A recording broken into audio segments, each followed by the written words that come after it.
Foreman. I'm the Chief Membership and Workforce Officer for NCRC. We're pleased to bring you the Affirmatively Furthering Fair Housing webinar. And you'll be hearing from Michael Mitchell, who's the Director of National Neighbors, and Michael Allen, a partner at Relman, Dane, and Colfax, about the particulars of the effort and of the program today. I will say that NCRC is an organization that is made up of 600 community-based organizations throughout the country. We're pleased to bring you this information free of charge.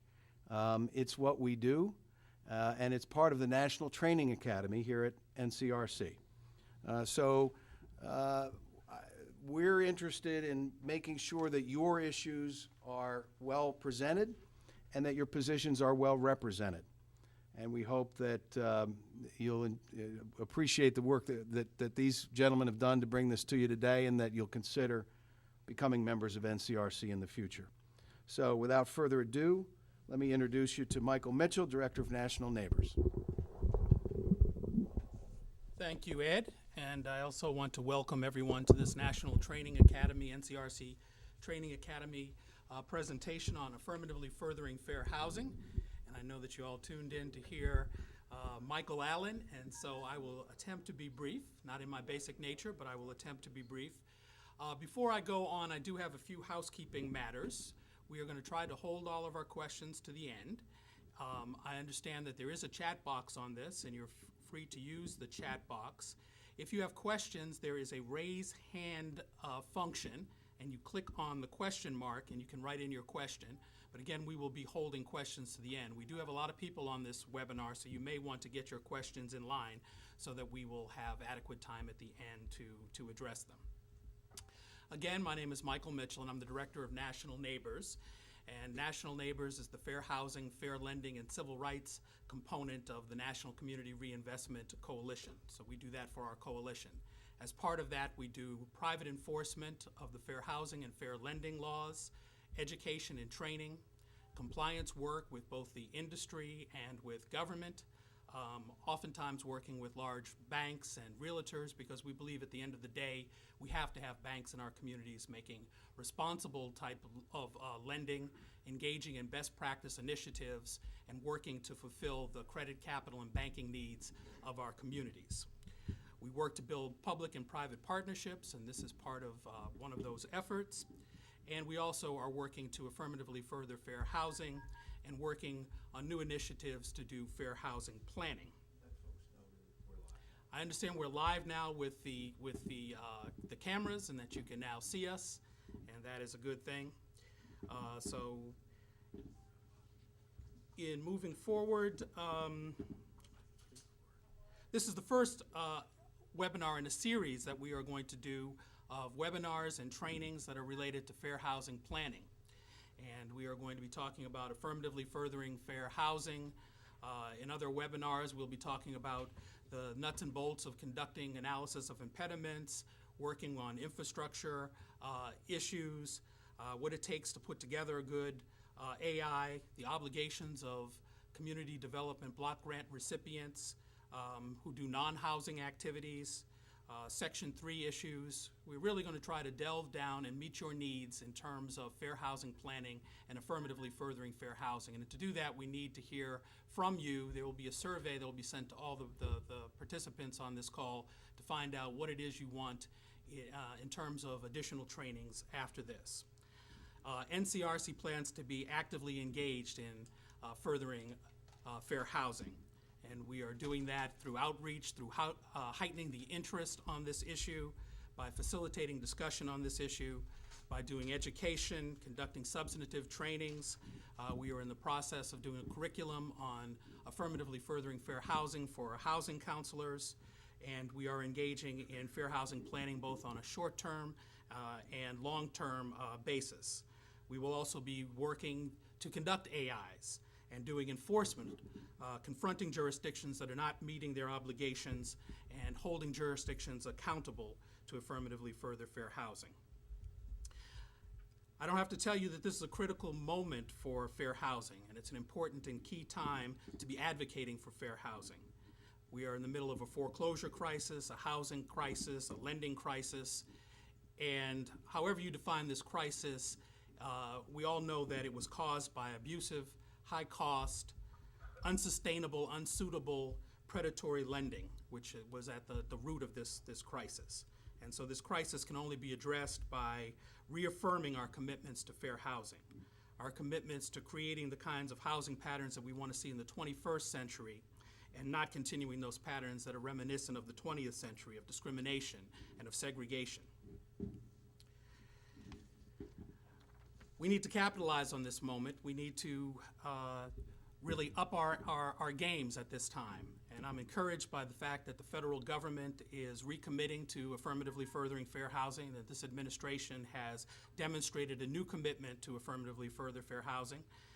We've seen that through a regulation which is coming soon, and many of you participated in that comment period on that regulation, and we've seen that also in the heightening of the importance of Section 3 as their priorities. And we've seen HUD's policy priorities beginning to become realities, where we may have seen prior administrations paying lip service to affirmatively furthering fair housing. I believe that this administration really is moving forward to do some things. So we do have a magic moment here. Private enforcement has caused jurisdictions, both entitlement jurisdictions and non-entitlement jurisdictions, to realize that they must comply with the government's mandates to affirmatively further fair housing. And by the turnout that we have today, you can see that community organizations are at the ready. There is a demonstrated interest in this subject, in this area. We had over 300 people registered for today's training, which doubles any prior efforts that we've had in terms of our webinars. So we can see that people are really key and interested in this issue. How can our members become involved in this? Well, we are going to work with you to develop your capacity to conduct analysis of impediments to fair housing, getting contracts to conduct AIs, analysis of impediments, and whether or not you are paid in this process or not paid in this process, it's important that you as community organizations do your own assessments of impediments to fair housing in your jurisdictions, and be sure that the jurisdictions are including your recommendations and your assessments of impediments in their analysis. We want to make sure that our groups are participating in public hearings. And basically in short, it's key that we're involved in this process and that our issues are being brought to the forefront. So with that, I am going to bring forth Michael Allen. And for those of you who know Michael Allen, you know that you're in for a treat. I've known Michael for well over 10 years, and I've known him to be an exceptional lawyer, a litigator, an advocate, an author, and a teacher. Michael has spent most of his professional career working on fair housing issues and ADA issues, issues affecting poor people and people with disabilities, and he's been a leader in that field. Since 2006, he's been a partner with the law firm of Relman, Dane, and Colfax. Prior to that, he worked at the Bazelon Center for Mental Health Law for 11 years, and prior to that, he worked in legal services in Northern Virginia. But those of us in the fair housing community know Michael to be a very thoughtful and prominent legal mind. And so with that, I'm going to turn over the discussion to Michael Allen. Great. Thank you for joining us today. Thank you, Michael. I want to start just by saying, before we go to the prepared slides, that there really are a number of things that we tell ourselves every day that simply are not true. And more importantly, folks around the country who think about fair housing tell themselves or let themselves believe things that simply are not true. How often have you heard people say racial segregation is just a natural state, that people want to live with their own kind? You know, now that we live in a post-racial society, we've elected an African-American president, really discrimination has faded away, that there really are no more problems. In fact, racial tension is caused by talking about racial inequity. So why don't we just all be quiet and move on? I just want to say, out of our own practice at Relman, Dane, and Colfax, that we see every day that problems of discrimination and segregation on the basis of race and national origin, of disability, of familial status, And all the other protected classes continue to infect and infest most of our communities. You know, we're told that we have a free market for home loans and insurance, and yet my firm is litigating large cases against Wells Fargo Bank for peddling toxic loan products in African American communities. We're told that the only color that matters when it comes to housing is green, and yet we see African American and mixed race couples that are turned away from housing opportunities around the country. We're told that everybody has an equal right to live where they want to live and go to school where they want to go to school, and yet we see cases week after week and month after month where NIMBY forces, folks who say not in my backyard, come out and kill affordable housing projects and limit people's housing opportunities. For those of you on the call who live, eat, and breathe fair housing every day, you don't need to hear the rest of this list because it's so familiar to you. But let me tell you that when we tell ourselves, or we let ourselves believe that public housing authorities have fair tenant policies, I'll list the 4 cases that we're involved in that challenge unfair tenant policies. When we think that senior housing providers treat their residents fairly, I can list the 5 cases in which we're involved challenging those sorts of practices. Realtors who steer on the basis of race, rental agents who steer on the basis of familial status, disability, and national origin.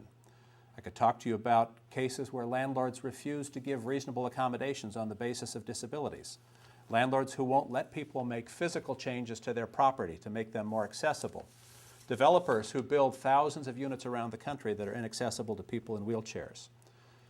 When we believe that every community has a fair shot at municipal services, I'll talk to you about our Zanesville case, where a community of color was denied municipal water for 48 years. Let's just say that the analysis of impediments and the obligation to affirmatively further fair housing anticipates that these public and private impediments or barriers to fair housing choice continue to exist in our communities. And the price of getting federal housing and community development funds is a promise. Each state, each entitlement jurisdiction, and each small community that takes its money not directly from HUD, but through its state or urban county consortium, makes a promise to conduct a fair housing analysis of impediments. HUD's regulations, which essentially say you cannot participate in these funding programs unless you do this analysis of impediments, or what I'll call an AI, essentially tells each of these recipients and subrecipients, you are required to speak honestly about hard topics. You're required to go about identifying and speaking publicly about things not just good in your community, but the bad and the ugly as well. And having done that in your analysis of impediments, which is open to a public participation process and input from all stakeholders, the community then is required to take appropriate actions to overcome those impediments. Let's just say we have a long way to go. The obligations in the Fair Housing Act that require a community that gets federal money to affirmatively further fair housing were born in 1968. We'll go to the slides now, and I'll try to tell the story about how affirmatively furthering originated, a long period of dormancy, maybe I'll call that the Rip Van Winkle years, and then about reviving this obligation more recently through some litigation and administrative advocacy.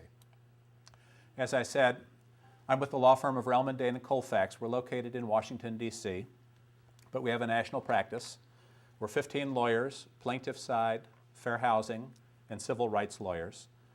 We principally litigate, but we're also involved with a number of communities and industry folks around the country who are concerned about complying with civil rights requirements, and so we do some consulting and compliance work outside of our litigation realm as well. But let's start with that initial obligation to affirmatively further fair housing, and you'll see on the slide that Section 3608 of the Fair Housing Act makes it clear that the Secretary is required, the Secretary of the Department of Housing and Urban Development, is required to administer all HUD programs in a manner affirmatively to further the purposes of the Fair Housing Act. And those purposes, to put it very bluntly, is to expand folks' housing opportunity, to give people more choices, not fewer choices about where they might live. In 1974, when Congress created the Community Development Block Grant Program, it made this requirement one step clearer. It said any grant under the CDBG program can only be made if the grantee makes 3 specific promises: to comply with the Civil Rights Act of 1964, to comply with the Fair Housing Act and its non-discrimination provisions, and then finally to certify that it will affirmatively further fair housing. Now that obligation, as I said, has been around since 1968 and reaffirmed in 1974 when Congress passed the CDBG program. HUD then took a step some years later to define even more clearly what the obligation to affirmatively further meant in the context of that CDBG program. And for purposes of this discussion with CDBG, let's also sweep in the 3 other programs which are governed by the requirement to do an analysis of impediments: the Home Investment Partnership Program, the Emergency Shelter Grant Program, and the Housing Opportunities for People with AIDS program. Each of those has this same obligation. You see the 3 principal provisions in the regulations on your screen now. First, when you sign a certification that you will affirmatively further fair housing, which you have to do to participate in federal funding programs, you promise that you will conduct an analysis of impediments to fair housing choice, that you will go out into your communities, that you will literally beat the bushes to understand how the 7 protected classes on the basis of race, color, religion, national origin, gender, familial status, and disability is affected by public and private impediments to fair housing choice, whether those be zoning and land use or building rules generated by government itself, or whether it's redlining, steering, and other discriminatory practices undertaken by the private sector. But that's the first promise. The first promise is that the jurisdiction will conduct an analysis of impediments, the good, the bad, and the ugly. We'll be honest about those impediments. We'll be transparent. We'll invite the public to participate in the definition of those impediments. The second promise, solemn promise, certification that is made, is that having identified those impediments, that the jurisdiction will deploy its resources in an effort to overcome those impediments. Now, when I say deploy its resources, HUD has been clear.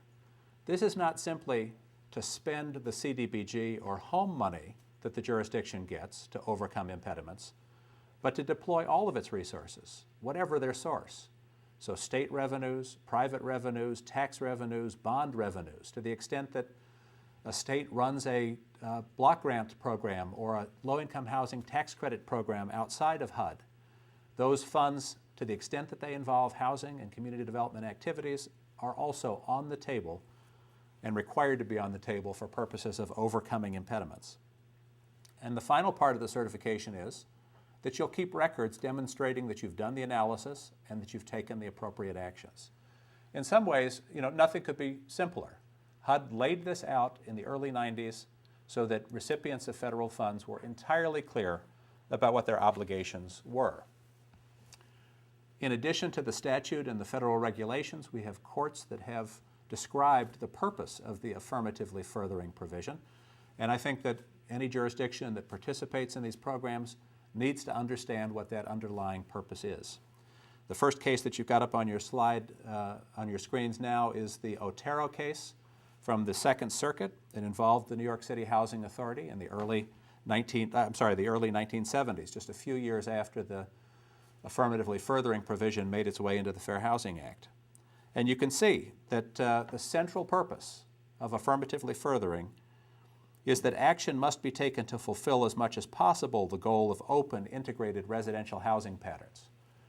Keep in mind that the Fair Housing Act literally was passed within days of the assassination of Martin Luther King. The assassination itself moved a bill that had been filibustered for close to 2 years onto the Senate floor for passage and on to President Johnson for signature. But the essential core of the Fair Housing Act, as passed initially, was to get at these issues of segregation on the basis of race and on the basis of national origin. Going one step further, courts have explained that refraining from discrimination is not enough. HUD cannot fulfill its obligation simply by having programs that do not discriminate. A higher burden is required, a higher hurdle must be cleared, and so must it be cleared by recipients of those federal funds as well. As the court said in this particular case, the law reflects the desire to have HUD use its grant programs for the purpose of expanding housing opportunity. That is, of doing away with those barriers that have to do with segregation and discrimination. Courts have also made absolutely clear that the very same obligation is imposed on grantees. So a dollar that leaves the federal treasury in Washington and goes down to a state, it may be suballocated to a county, to a town, and to a borough. But wherever that federal dollar goes, it carries with it an affirmatively furthering obligation. Various contractual obligations are also required along the way, so that should a state or an urban county consortium desire to pass money down to a smaller unit of government, there will be a contract that passes those affirmatively furthering obligations on down to that level of government as well. And as the federal court in Massachusetts said in the Langlois case, it's not just that the recipient has to certify compliance, but actual compliance is required. Now, all of this had happened at a time when Westchester County was collecting a good deal of money from the federal government. And the next thing I want to talk to you about is this question of jurisdictions and their obligations in the real world. The Fair Housing Act itself does not provide what we lawyers call a private cause of action to sue to enforce the affirmatively furthering obligation.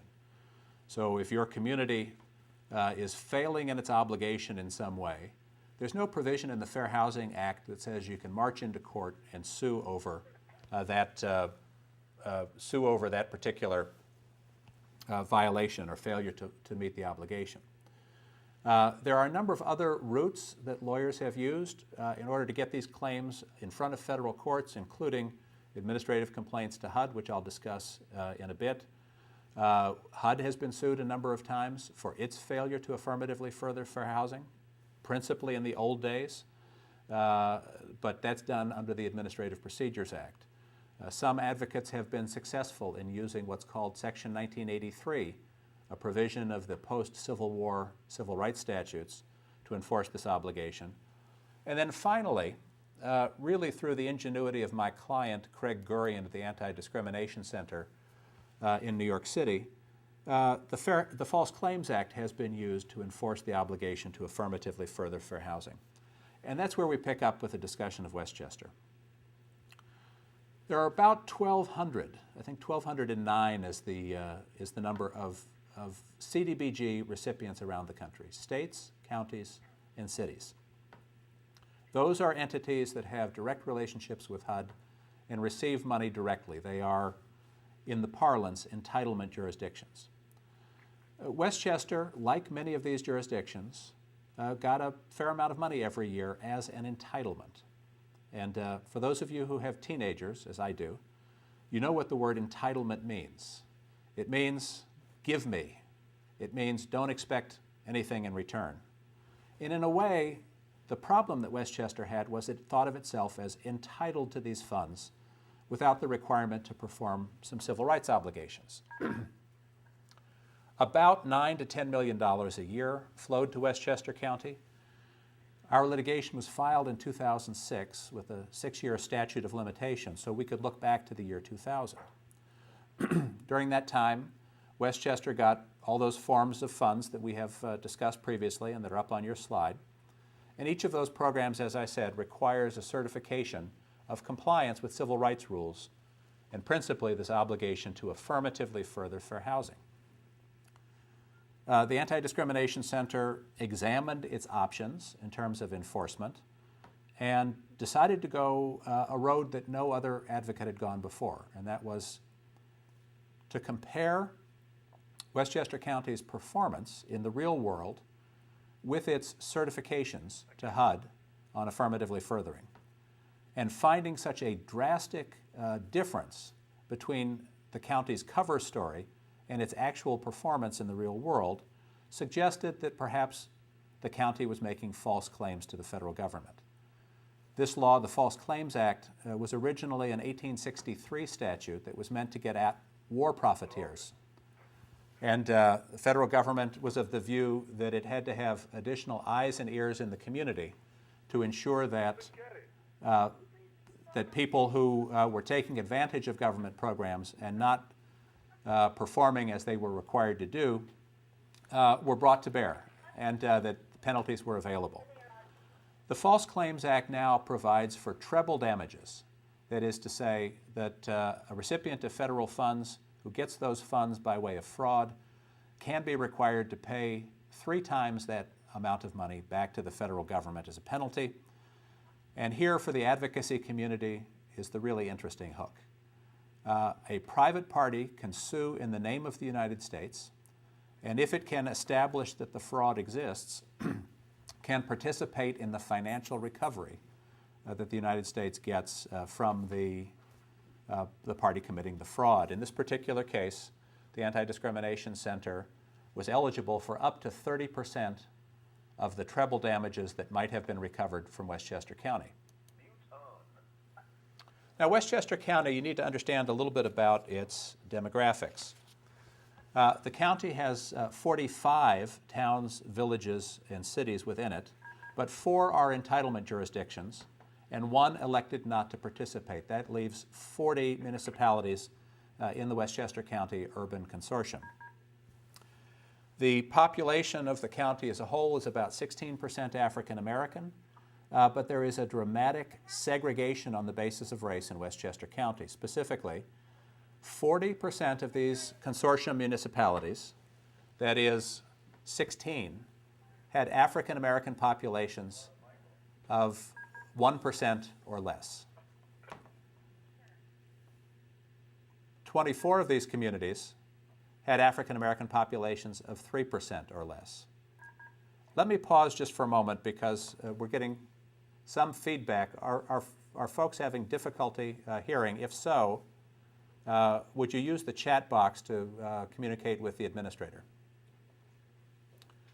But we have a county with dramatic segregation on the basis of race. And while there are jurisdictions that have virtually no African American families, there are simultaneously and in adjacent jurisdictions communities that have very large African American populations. The planning department in Westchester was kind enough to post on its website, but for some reason did not include in its analysis of impediments, a chart showing African American population in the county by municipality and by census block, census tract, I should say.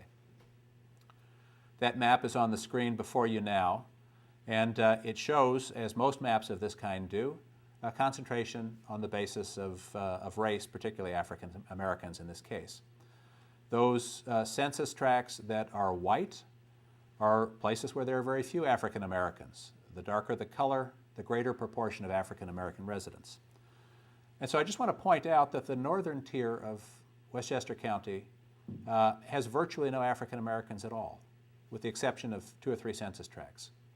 The southern tier is more heavily African American and more heavily urbanized, and I'm going to have you pay particular attention to the very center of this map at the southern border, that is right up against New York City. There's a very large set of census tracts with a very dark shading. That's the city of Mount Vernon, which is 59% African American. If you go immediately to the east, you find, I can't remember whether they're towns or villages, but Pelham and Pelham Manor, each of which has about 1% African Americans. If you go further to the east, you come to a census tract in the city of New Rochelle that is in excess of 50% African American. It is, in one picture, a dramatic suggestion that there is some barrier at the jurisdictional line of Pelham and Pelham Manor that keeps them almost exclusively white, even while their neighbors are heavily African American. The question is, might there be some impediments to fair housing choice? And what might they be? And what would the appropriate actions be to overcome them? Westchester County, in the midst of this litigation, which I'll describe in more detail shortly, believed that it was out of the woods simply by claiming that the most significant and the largest impediment to fair housing choice in Westchester was the lack or shortage of affordable housing. And so it plowed lots of money into affordable housing development in the county. Now, I didn't say throughout the county, I said in the county. The map that's on the screen before you now shows where Westchester invested its affordable housing money. Each red dot on the screen represents 2 affordable housing units, and when overlaid on the race screen that we described in the previous slide, you'll see that the vast majority of affordable housing is built in neighborhoods that are heavily African American. Many of those neighborhoods disadvantaged, with failing schools, with high crime rates, in neighborhoods where homeowners were seeing no appreciation in value in their homes, even in a hot real estate market. They were, in a word, neighborhoods that were disadvantaged and not high opportunity neighborhoods. I'm going to come back to this particular point, and so will the judge in our case, but I want you to focus on the fact that 73.4% of the affordable housing units in Westchester were built in minority census tracts. The remaining 1/4 or so of housing was often limited either to elderly only or had local residence preferences. And so in a jurisdiction that's 90 or 95% white, a local residence preference will simply work to perpetuate segregation throughout the county. That is, by keeping that jurisdiction white and keeping people of color who want to live in that jurisdiction at arm's length. Westchester conducted 2 analyses of impediments during the false claims period, 2000 and 2004. Each one was a rather slim document. In 2000, the entire AI for this county of 1 million people, with an annual budget of close to $2 billion, the AI was 12 pages long. In 2004, it was streamlined down to 27 PowerPoint slides. And each of these AIs described what it was about. And it says right there on the screen, this is a fair housing plan that looks at the needs of handicapped persons and families. It makes no mention of the 5 other protected classes, including race and national origin. It makes no mention of discrimination or of segregation. It doesn't include the planning department's map showing the dramatic racial segregation in Westchester County. And so in the complaint that we filed, we allege that Westchester simply excluded consideration of race-based impediments. It chose not to talk about them because it was politically difficult to do so. That Westchester didn't engage in any independent analysis whatsoever, that it turned over to its towns and villages the job of listing impediments. In a classic case of the fox watching the hen house, if a municipality did not report itself that there were impediments, private or public, the county did not report any to the public or to HUD. And finally, the county, we allege, refused to deal with the issue of NIMBYism and community resistance. It didn't speak to the issue about how the folks who oppose affordable housing had convinced the elected officials to adopt any number of zoning and land use rules that discouraged or prohibited multifamily housing or made it entirely unaffordable to build in those communities. We further say that the county refused to monitor its subrecipients and their obligation to affirmatively further fair housing, never requiring any of them to take any steps to expand housing choice or to overcome impediments. The county defended itself in papers in the federal court in 3 principal ways. First, it said the statute, the Fair Housing Act, does not require us to deal with race-based impediments. Let's just say that the judge rejected this approach as entirely absurd. Second, Westchester said, well, we don't like to talk about race, so we're going to talk about income. So long as we provide affordable housing, that takes care of all of our fair housing obligations. In essence, saying, race, income, it's all the same thing. Now, of course, that ignores the very heart of the Fair Housing Act, which is to say that the obligation here is to look at barriers or discrimination experienced because of race, not because of income. while there may be some overlap, and African Americans and Latinos disproportionately represented in a low-income population, merely looking at affordability does not get at all of the other kinds of issues that may impose barriers on the basis of race or national origin. The best example of this is that the county determined affordability at the 80% of median income level. Therefore, by operation of its own principle, African Americans and Latinos at 81% of median income, no matter how severe the impediments they faced, those were simply not listed in the AI. And finally, Westchester said, even if we were required to consider race, we just decided that it's not among the most challenging impediments. The remarkable thing is that although we had 500,000 pages of documents, there was no proof of any of the county's defenses. There was no proof or study or analysis or documentation that it had determined that income was an adequate proxy for race, and there was no proof or documentation or analysis that race was not among the most challenging impediments. In fact, it appeared to be one of the most challenging impediments. And in a way, because it was so difficult, Westchester attempted to avoid the obligation altogether. On the motion to dismiss, the county suggested that we had no case and it ought to be thrown out of court. The judge said Westchester's position is absurd. The Fair Housing Act was passed in the wake of Dr. King's assassination. It's based on the 13th Amendment, which prohibited slavery. Clearly, you have to deal with race. If nothing else, race was the first protected class mentioned in the Fair Housing Act when it was passed in 1968. The judge looked closely at HUD's Fair Housing Planning Guide and essentially said to the county and to other recipients around the country, you ought to be following this. It provides your template for what your analysis of impediments should include. It must look at the degree of segregation in restricted housing by race and other protected class. It must look at how that segregation in restricted housing came to be, and it must take appropriate actions to overcome those limitations and those restrictions. We had a period of 18 months of discovery to look through those millions of pages, or 500,000 pages of documents, to take depositions, to think deeply, and to have our experts get to work analyzing the information that we had developed. My favorite moment was in a deposition of the county executive, who'd been elected to 2 or 3 terms and was wildly popular and ran a very sophisticated county. On deposition, after he had been sworn, I asked him, Mr. Spano, are these the certifications that you signed prior to getting federal money? Yes, they are. Mr. Spano, did you read the certifications before you signed them? He responded, no, I just signed whatever I have to sign to get the money from HUD. And that was about as serious as the county had been about its civil rights obligations. At the close of the discovery period, we suggested that we should be able to win our claims without having to go to trial.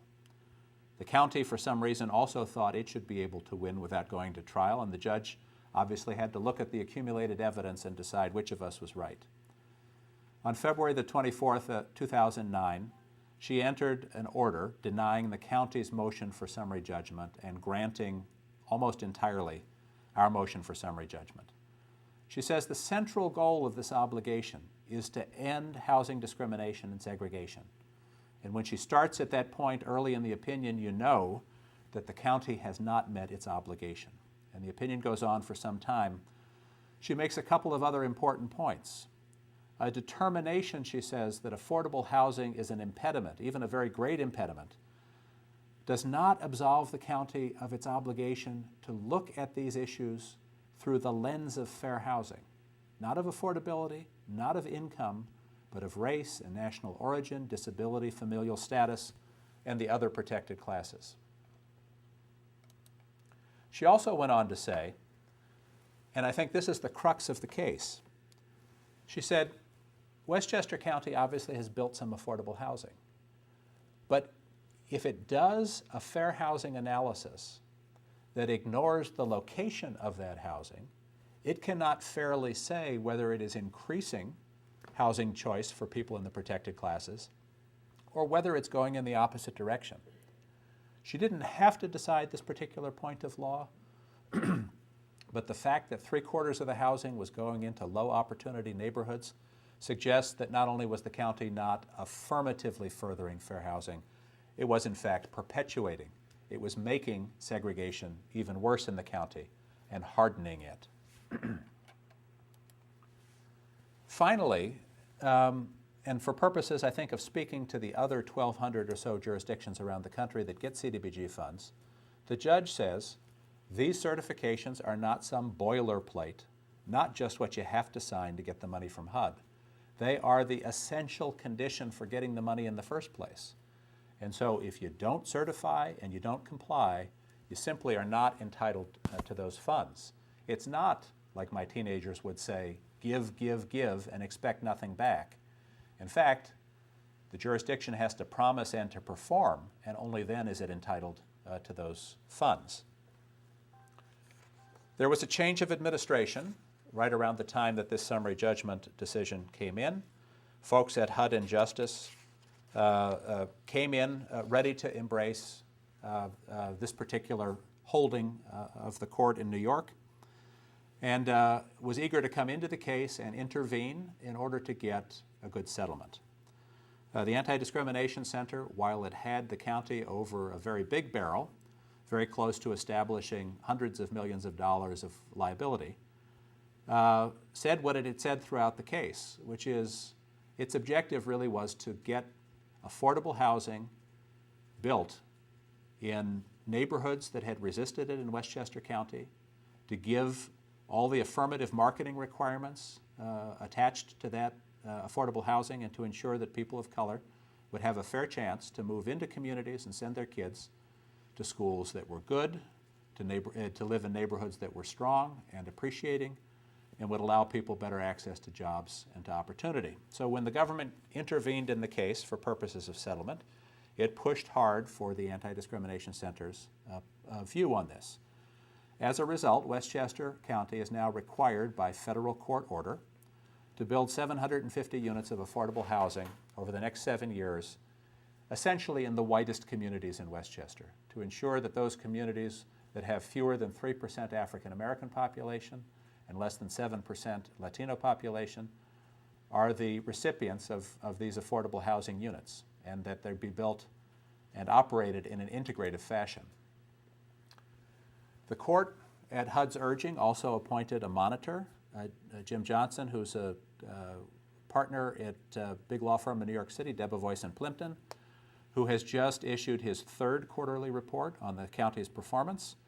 And he says the county still has some way to go, but let's just say that this particular federal court order is being monitored very closely, and in the event that the monitor or the government believes that they need to go back to the judge for enforcement, the mechanism is in place to do that. The county is obligated to conduct a new analysis of impediments, to be reviewed by HUD, and to be consistent with the law, the regulations, and the Fair Housing Planning Guide. Now, typically, HUD does not review and approve these AIs, but HUD saw the enormity of this particular case and agreed, in this instance, to review and to decide whether the AI from Westchester County was approvable. I know that it has rejected the first draft that Westchester sent in, and I understand that the second has been submitted, and having reviewed it myself, it has something to be desired. So we'll await HUD's action on the second AI. The settlement agreement also requires the county to acknowledge that if it cannot get these 750 units built voluntarily in towns and cities and villages in Westchester, that the county itself will invoke its legal powers. Essentially, it will sue the municipalities to ensure that the affordable housing gets built. That's typically the third rail of politics in most communities, but to have the county acknowledge not only its authority to do so, but its obligation to do so is enormous, I think, and will help to get us to the finish line in this particular case. On the monetary side, the county essentially had to return or raise $51.6 million to the federal government That money is set aside in a fund to help leverage the 750 units that are going to need to be built. They'll have to use tax credits and private equity as well. The county paid the Anti-Discrimination Center $7.5 million as its finder's fee, a much smaller payday than it would have been entitled to, but a nice opportunity for the Anti-Discrimination Center to continue its good work. The law also provides for the payment of attorney's fees, and so that was part of the resolution. Now, sort of turning the corner to the home stretch, and we'll take questions in just a few moments.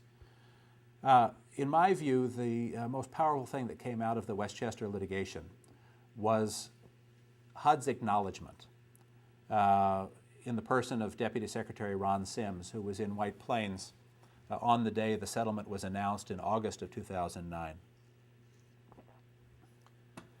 The Deputy Secretary said, "This is consistent with the President's civil rights agenda." And then he acknowledged something, I think, that was both difficult and very brave, and that is that for many years HUD had lain dormant on enforcement of this obligation, but it was a new day, essentially. He said, now we're going to hold people's feet to the fire.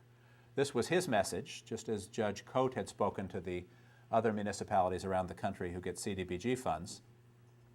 This was his acknowledgement that the standards implicit in the Westchester decision of the court would be standards that the federal government, that HUD would apply to other CDBG jurisdictions as well. You heard Michael say earlier that HUD is working on a new rule. We've heard that HUD is revising its Fair Housing Planning Guide. It'll be providing technical assistance, and it's beefing up its enforcement staffing, so states and municipalities that get this money either directly or as subrecipients will have an opportunity to meet this new higher standard, but there is enforcement coming close behind for those that do not. I want to take just a couple more moments to talk about other things that have happened since the Westchester resolution, principally a decision based on an administrative complaint involving the state of Texas. My clients, the Texas Low-Income Housing Information Service and Texas Appleseed, asked us to file a complaint saying that Texas was not spending its hurricane recovery money, in this instance about $1.7 billion, in a manner consistent with civil rights obligations.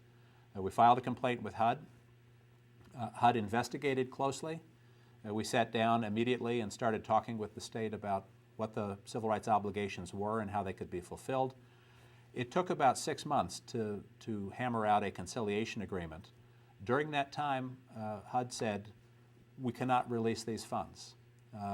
The obligation to affirmatively further fair housing is significant, it's primary, it's a condition of getting the funds. Even though it's an awful lot of money to an awfully big state, HUD stood firm and said it's important that we make this point in terms of our enforcement posture.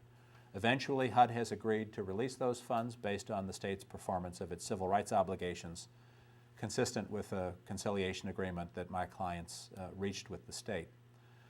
I provide on the next couple of slides some details about that conciliation agreement, but in the interest of concluding and giving us time for sufficient time for questions, I want to move on just to a couple of other matters, if I could. HUD has taken this same step to withhold or threaten to withhold funding to St. Bernard Parish in Louisiana based on repeated attempts to impose moratoriums on multifamily housing. It's also withheld funds from the city of Joliet, Illinois, because of that city's efforts to use eminent domain to wipe out a project-based affordable housing development. There are additional complaints filed, many by my office, involving the state of Louisiana, Jefferson Parish in Louisiana, and the city of Atlanta. Folks on the webinar have my contact information. I'm happy to supply any information. If you wish to email me, I'm happy to point you to some of those resources or to answer additional questions that you might have. There are a host of policy recommendations that I make at the end of these materials, and a host of considerations for municipalities about how to go forward. I would say in the end and I look forward to the conversation that we may have through your questions, that we're living at a time clearly where the obligation to affirmatively further fair housing has been revived. It's been revived, and HUD has articulated that it expects performance at a fairly high level, that resources will be forthcoming to help jurisdictions to comply with HUD's new higher expectations, and that HUD will be patient for a period of time while municipalities perform. There was recently released, 2.5 weeks ago or so, a report by the Government Accountability Office indicating that many jurisdictions throughout the country had not complied with this obligation. Some jurisdictions had not done an AI since 1996. AIs of that age are clearly out of date and not relevant to current fair housing impediments. There will be additional emphasis on this particular point. Jurisdictions should anticipate that and should begin working now to redeem themselves, I guess, particularly if they've got very old or inadequate AIs. The final several slides just provide some additional resources on this point, including, as I like to say, the most watched affirmatively furthering YouTube video in history. Maybe it'll be eclipsed by today's webinar. We'll have to see about that. But there are also a couple of articles that I've written, the first with my client, Craig Gurian, and the second on my own. I've given you the link to HUD's Fair Housing Planning Guide, which would be of use to everyone. There's a link to the conciliation agreement in the Texas matter that you can read in great detail. The Westchester litigation is laid out in great detail on the antibiaslaw.com website. And then finally, I provide you two of what I think are the best constructed municipal AIs in the country for Naperville, Illinois, and Murfreesboro, Tennessee. Again, every community is different, and I don't suggest to anybody that they cut and paste from anybody else's AI. But if you want to be inspired and if you want to understand where the new standards are going to be and where the new expectations will be on HUD's part and on the part of advocates, you should take a look at Naperville and Murfreesboro as examples of really good AIs that take the obligation seriously and deploy resources to address fair housing impediments. So I guess with that, we're prepared to take questions that folks might have, and we'll wait for our tech folks to assemble and to get us some of those questions. For those of you who have questions that have not been submitted as yet, I encourage you to use your chat function in order to get those submitted. And let me see if we have questions that we might start off with. Is this microphone on, John? Great. Well, I want to thank Michael for such an informative presentation. And we do look forward to the questions and the discussion. And we are now in the process of trying to, through the technical process, get those questions.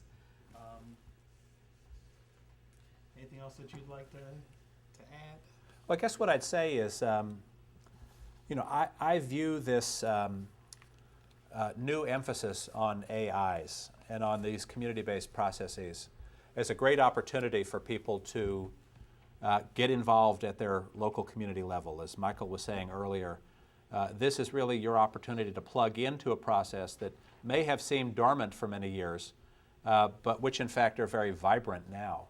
I think that to the extent that people have done work that helps to show where fair housing impediments exist in communities, that those must be shared with the officials who are responsible for doing these AIs. And we know that fair housing, private fair housing enforcement groups around the country, day in and day out, are documenting these impediments. To the extent that your state, county, city, jurisdiction required to do an AI has not incorporated what you know to be impediments in your own community, please get out there and share them. Insist that your findings be incorporated into these AIs. And to the extent that they are not, it would seem to me that your jurisdiction was not taking its obligation seriously to really go out and beat those bushes and to identify all relevant impediments. So we're open to questions now. First of all, this is Matthew Gillier from the National Training Academy. I know we've had some technical issues during this webinar, and I'm going to be sending out an email, and we've archived this webinar, so everybody will be getting a copy of this webinar that weren't able to view it for technical reasons.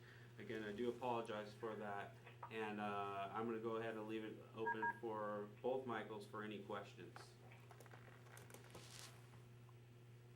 This is Sarah. What's the difference between in?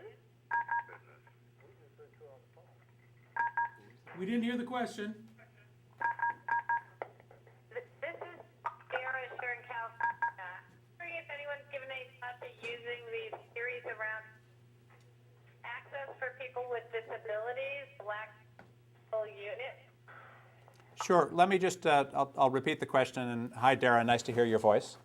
The question was, has anybody used these theories basically to expand housing opportunities, accessible, affordable housing opportunities for people with disabilities?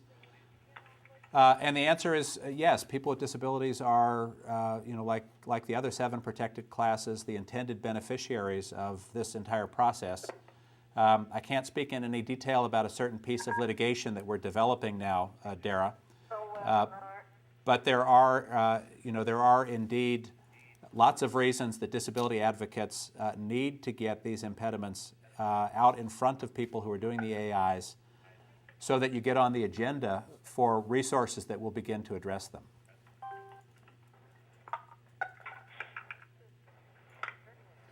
Michael, if a group feels that... This is Lionel Foster, Mason City. I was wondering if Michael could address the issue of him representing individual fair housing agencies and their attempt to get their governments to comply with the affirmative fair housing market. I guess I would say that we do consulting and representation for individuals who are interested in enforcing the affirmatively furthering obligation. We do it for organizational groups, whether they be national or local in nature. We are consulting with a couple of municipalities who want to do this right and who want to sort of get our best thinking on these issues. I've talked with a number of developers who are concerned about how development barriers to affordable housing in local communities work against fair housing choice. So I think we are open to talking with folks who want to promote this obligation requirement. We want to seek win-win opportunities. So we didn't litigate the Texas case. We sat down immediately with the state to talk and to problem solve together. And I think the state of Texas would tell you that the outcome is a very positive one. So we're happy to engage with folks all along the spectrum who want to see this, the promise of this obligation realized. So I should just get in touch with you? Yeah, my contact information is on the second slide, and happy to talk to you offline. Thank you very much. Adam from San Diego, California. I'm looking at the post recommendation. We're hearing a question from somebody in San Diego, but your voice is so quiet that we can't hear the details. Adam from San Diego, California. I'm looking at these really great policy recommendations and wondering how we can support them and how we can be kept abreast with their development. I'm happy to be in regular touch with anybody who wants to be about these developments. You know, one of the things that we have suggested in terms of policy recommendations is that the obligation to affirmatively further be privately enforceable. That is, that you could go straight into court fairly easily, as you would with any fair housing claim, and ask that it be enforced. I understand that there will be a bill introduced in Congress that includes this particular provision. It has not been introduced and is not numbered as yet. But I would encourage you to be in touch with Michael Mitchell, who'd follow these issues, or to be in touch with me directly if you're interested in being kept abreast.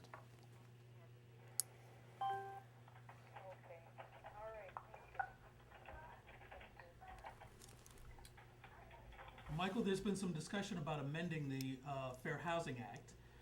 Is there anything that you would suggest be included about affirmatively furthering fair housing in those amendments or in modernization of the Fair Housing Act? Well, you know, the obligation to affirmatively further, the substantive obligation, is pretty well explained in law and regulation and in case law. And it's very well explained in HUD's Fair Housing Planning Guide. So I'm not sure that we need a statutory change to clarify what it means. What we do need is additional resources in the real world and additional attention at HUD and at the Department of Justice to ensure that those obligations are being carried out. The piece I just talked about, making the affirmatively furthering provision privately enforceable, I understand to be in this package of Fair Housing Act amendments. But that's really, again, more about the enforcement than it is about the substantive provisions. HUD will have a new regulation. We're told that it'll be out of the building shortly, and we look forward to seeing what it is, and we hope that it provides clarity to municipalities as well as to advocates, because when we're confused and we can't figure out what the obligation is, it's hard to comply. Where there is transparency and where there's technical assistance and community conversation, it seems to me that we're more likely to get good compliance. Do we have other questions from the phone lines? My name is Thea Young. I'm from Pittsburgh, Pennsylvania. I want to ask, there are efforts around housing, well, economic and community development that are looking at region-wide efforts, and I'm not really clear with multiple counties how this process could be furthered. Sure. I'll answer just briefly. HUD's Fair Housing Planning Guide from 1994 actually has a chapter on regional analyses of impediments, the pros and the cons. HUD certainly recommends coordination between counties, because typically a housing market doesn't end at one county line and pick up in a new market in the next county line. So there are some practical difficulties in doing a region-wide AI unless it drills down to each jurisdiction's zoning and land use, building, and other similar practices. The concern there across broad regions is that AIs sometimes just speak in platitudes without actually identifying real problems or designing real solutions. But clearly there has to be coordination, and as we look at HUD's and the Department of Transportation and the EPA's Sustainable Communities Initiative, I think we are reminded that not only do we have to look across jurisdictional boundaries, but we also have to look at how housing and transportation and education and other municipal services are all tied together. We really need to think about this in a more integrated way. Other questions on the line? Can you please clarify the HUD publication or reference you just made? Sure. The HUD publication, which has been around since 1994, is the Fair Housing Planning Guide. And if you look at the last couple of slides, and I'll try to go back to that page so you can have it on your screen, the Fair Housing Planning Guide actually has a link on the HUD website, and you can go there and see precisely what HUD has been saying for the last 16 years. We anticipate that there will be a revision to the guide, but we don't know precisely when that will arrive. Next question, please.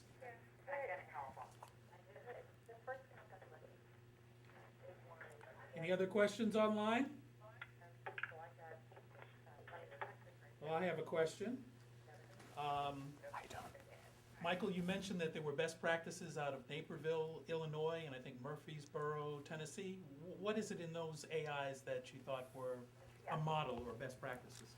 Well, I think, as I said earlier, an AI is supposed to reflect exactly what's going on in the community, even if it is the bad and the ugly. And I think the genius of these two AIs is that they look really deeply, not just at census numbers or demographic information, but really look deeply at the interrelationship between, I'll give you an example. In Naperville, The consultant who did this, by the way, is a guy called Dan Lauber from the Chicago area. But Dan looked very carefully at ways in which affordable housing was correlated with school districts. And he looked at things like test scores and the number of kids who were in free and reduced price lunch programs. And he tried to correlate various immigration patterns and migration patterns across the region, and to suggest that in a community that was segregated, that you could actually anticipate, based on a decrease in test scores or an increase in kids on the lunch programs, that there might be a problem developing about concentrating or perpetuating segregation in a particular community. And he gave Naperville tools then to be able to monitor these developments and to ensure that there wasn't discrimination or segregation that was distorting the housing market. So it really was, it was the way in which it was a very robust and deep analysis, rather than simply saying, well, we only got 2 fair housing complaints filed this year, so everything's okay here. But I encourage people to look at both of those, and I will advance the slide again so that you all can see those 2 particular stellar models that I mentioned. Next question on the line? Hello, yes? Yes. Well, I'm Laura Ramos from Everyone for Accessible Community Housing of New Jersey. Can you hear me? Yes. Yes. I think one of the things that's very frustrating as a disabled activist around housing is not only can we not get people here in New Jersey to take the individual cases seriously, but we have like a complex that was a low-income tax credit complex, special needs. And the people who built the complex also got monies from the state program, Special Needs New Jersey Mortgage Housing Finance Agency, and there's supposed to be services here. We have no services. Some of the complex was not built to ADA compliance standards. For example, none of the windows are ADA operable windows. And getting help for the tenant association to get some of these problems fixed has been very difficult. I guess I'd say, Laura, that I'm happy to talk to you offline about individual types of issues. You might want to look also at whether your community, the particular jurisdiction in which these problems exists, have been identifying them as one of the impediments faced by people with disabilities. To the extent that it has ignored that cluster of impediments, it's hiding its head in the sand. So make a point to make sure that your jurisdiction knows about this and has that impediment analyzed. Right. You mean the municipality? Yeah, if your municipality gets funding directly from HUD, it will have an obligation to list all of the impediments experienced by all the protected classes, including people with disabilities. And so you need to make sure that it's got that information in front of it as it's doing its AI. Okay. Next question on the line? I have a question. Go ahead. I'm wondering if there should be a description in the analysis of impediments as to how outreach was conducted so that there would be full public participation and comment. Sure. If AIs were honest about the outreach that had been conducted and had to have a section in them that said how it was done, I think many of them would say, we advertised on page E69 of the legal notices and nobody showed up. The HUD says in its Fair Housing Planning Guide that the AI is subject to the public participation requirements of the Consolidated Plan, which requires advertising and outreach, and we can encourage HUD to be much more specific about those things. But it's also up to advocates in the local level to make sure that as the community is developing its AI or draft of an AI, or even calls people together to talk about the AI, that it's done really in a robust way, that it's in an accessible space at a time when people who work during the day can be there, and that it's in a friendly place and that the jargon is not just for professionals. For many years, all of this federal money has been administered at the local level by a bunch of insiders. On the other hand, I'll say I've talked to lots of municipalities who say, no matter how hard we try, we can't get people out for these meetings. And my suggestion is that we all need to work to make this relevant to folks who are the end beneficiaries. And if we don't do that, and if we don't translate these highfalutin principles into reasons to show up at a community meeting, well, then the advocates have failed as well. So I think there's plenty of work to be done on all sides. Next question on the line, please. Hello? Yeah, speak up. Please ask your question. Linda Thompson from CASA, the Council of State Development Agents. We're having some trouble hearing your question. Could you please speak directly into your telephone so we can hear you louder? Okay, is that better? Yes. Okay, this is Linda Thompson from CASA, the Council of State Community Development Agencies in D.C. I wanted to know if you had any more information on the date of these proposed rules that are supposed to come out from HUD. Because, are one step removed, at least in terms of the CDBG program, and particularly some for the home program, from the actual implementation of activities. So we really, really want to know for states what's actually required and expected of them regarding the analysis of impediments. Is this going to affect the method of distribution of the state funds down to their local governments? Are states expected to monitor each grantee for compliance with their individual local AI, even localities that only get funds, let's say, once every 5 or 10 years? This is very, very confusing for states as to what's required at their level. Well, Linda, good to hear your voice, and I know Kostka is a big player in this question, and obviously the extent to which you can inform your members, I think we end up with much better compliance and better outcomes. I don't have, I'm inside the Beltway like you are. I don't have any better answer about the date for the proposed rules. I guess I would say that the existing regime does say that states that receive the balance of state funding, the non-entitlement funding, that pass it down to their jurisdictions, do have fairly specific obligations with respect to those subrecipients.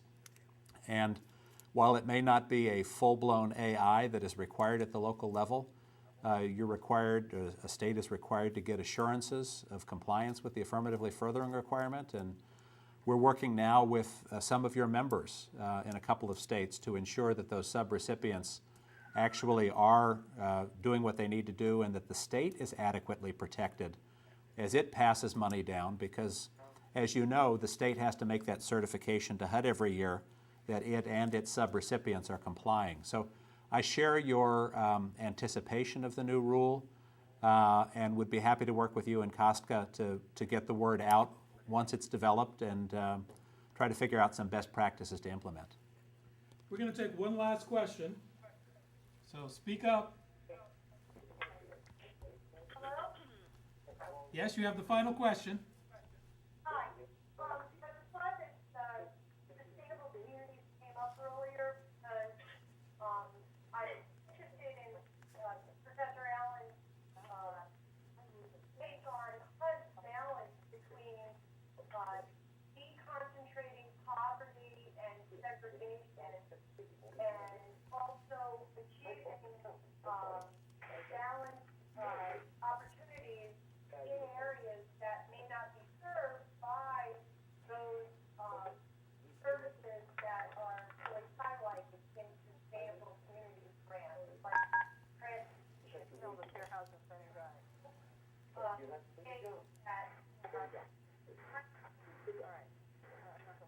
Okay, I think I got that question, but we're having a little bit of crosstalk. I mean, people who may think their lines are muted are still open, and so we heard some other questions as well, or some other discussion. But let me just say, first of all, thank you for addressing me as professor, but I'm not. I've taught as an adjunct, and maybe I aspire to it someday.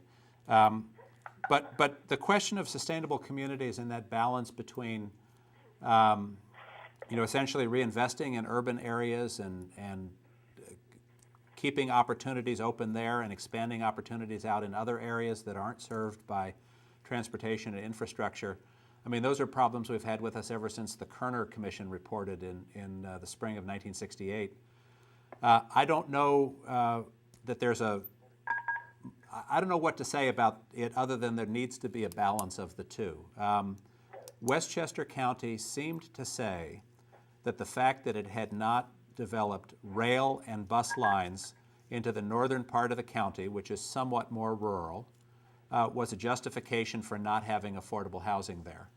And I guess I would say there's a danger that going to that extreme means that white communities will stay segregated as white.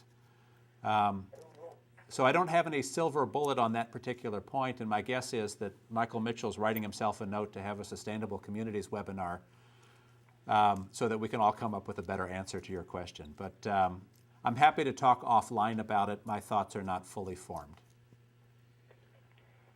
Do you have any final thoughts that you'd like to share with our participants? I would give them your email address over the phone. Okay. I am advised that if anybody should want to reach me by email, that I should say my email address right now. Let me also say, while you're grabbing your pens, I will be sitting by my computer, and if I don't hear from you, I will be disappointed. Okay.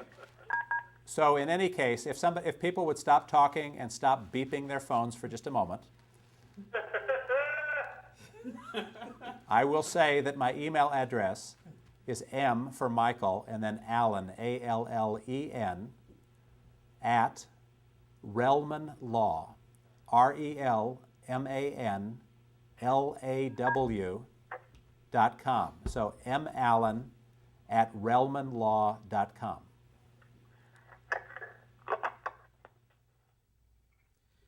And with that, I would like to thank Michael for giving us a very insightful webinar today.